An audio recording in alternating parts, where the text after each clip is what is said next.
Now introduce yourself.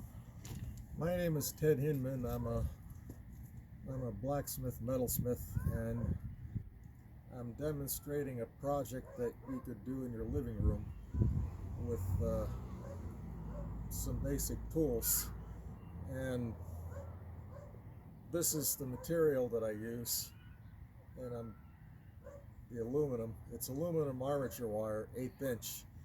You could buy that either at the Guild art store in Northampton, or better yet, you can order it on Amazon or eBay. It's called aluminum armature wire, and it looks like this, or you can get it in just a smaller hank. Yeah, you can just get 5 or 10 feet at a time. You get 5 or 10 feet at a time. And what is it that you're going to be making today? And I'm making a bracelet. Okay, and that's a finished product. That's the finished product, and then I started out with this material. Okay. So the first step is to taper the ends to a point on each end.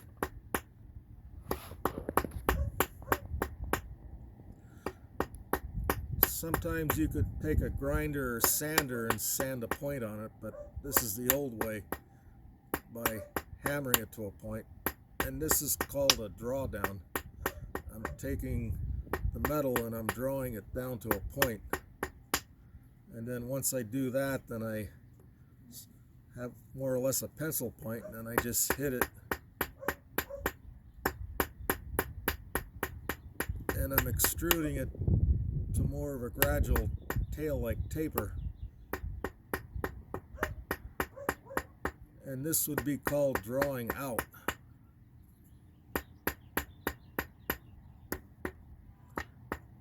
As I'm hammering it, it's getting thinner and longer. And any of you that have worked with clay, and if you've taken a ball of clay and you've rolled it, it rolls out into a long strip, which is what this material is more or less, but I'm having to use hammers to form it. And with the aluminum, you can work it cold, right? Yeah, you work it cold. You don't have to heat it up. You don't have to heat it up. You really wouldn't want to try that. And now I can start twirling it.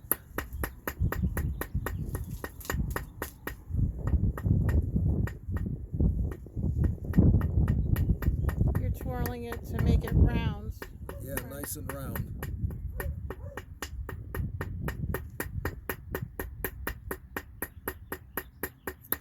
And then I'm just like kind of just roughing it up for the next step.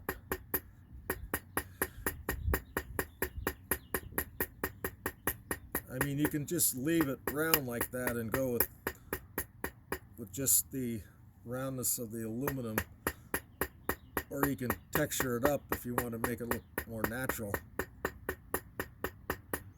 You just flip the piece of metal around, right? Yeah, I'm flipping it around, and then I'm gonna do the other draw side down the other point. And the hammer is straddling the anvil, or whatever block of metal I might have on hand.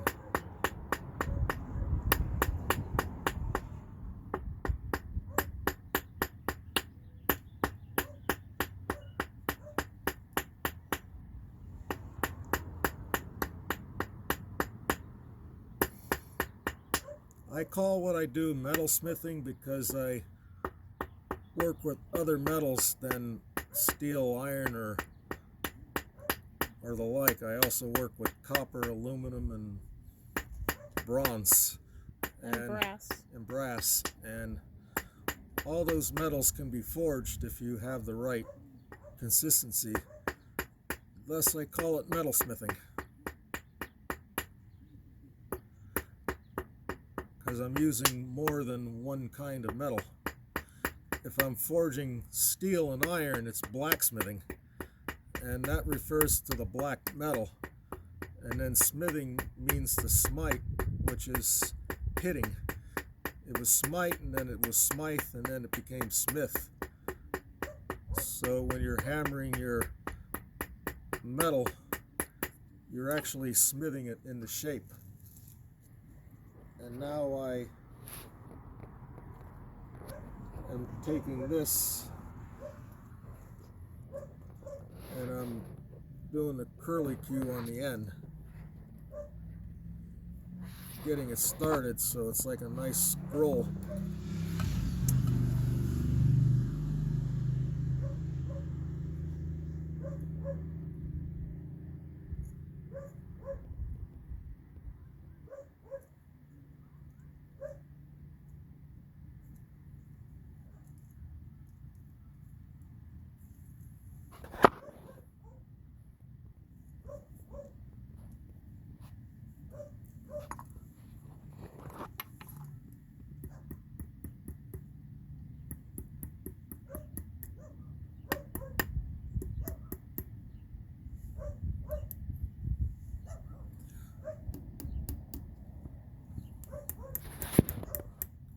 So I'm using both the pliers and the hammer to do the bending and scrolling.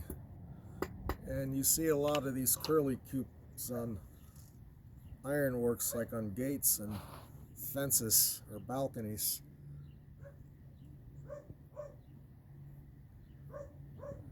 And this is one of the basic techniques, along with tapering and squaring, that you would learn in metalsmithing.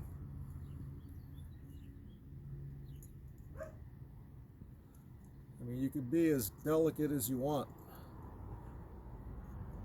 or you can be as rough as you want too, depending on what the aesthetic is that you're looking for.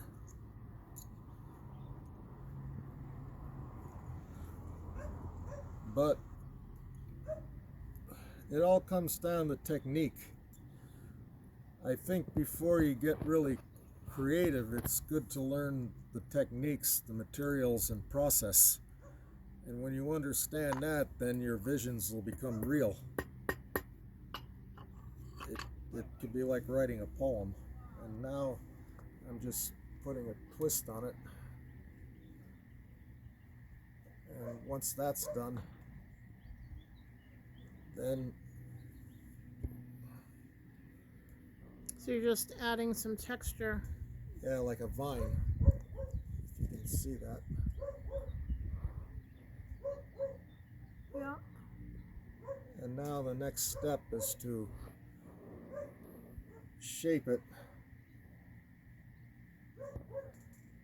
Sometimes I could use the pliers to get in there, but you'll find that the aluminum is soft enough that you'll be able to just bend it with your hands.